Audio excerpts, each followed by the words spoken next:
सेटी फिल्म्स पर जाए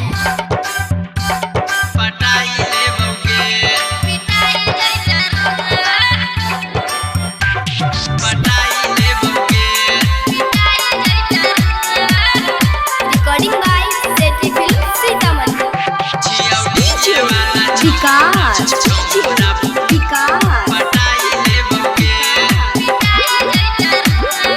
मक्यार कला सीतामढ़ी।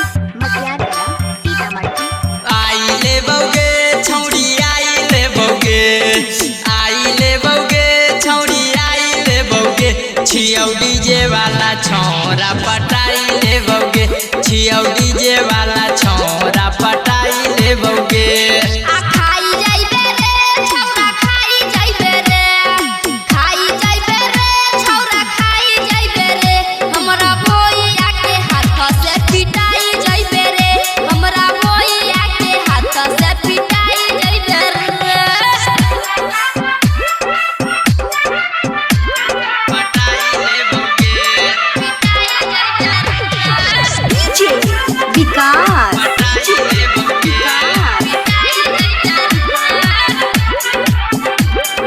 मक्यार कला सीतामढ़ी। तोहर फूलल फूलल गाल देखी दिलावा बेहाल हमरा मनवा में उठै छौड़ी बहुत सवाल। तोहर फूलल फूलल गाल देखी दिलावा बेहाल हमरा मनवा में उठै छौड़ी बहुत सवाल।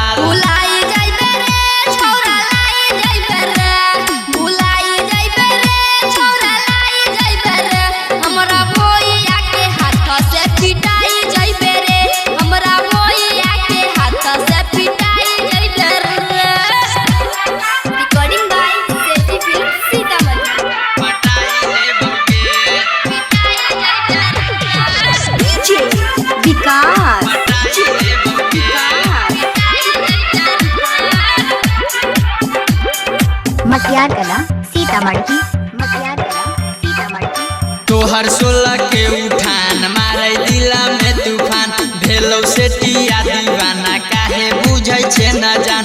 तोहर 16 के उठान मारे दिला में तूफान भेलौ सेटिया दीवाना काहे बुझै छे न जान।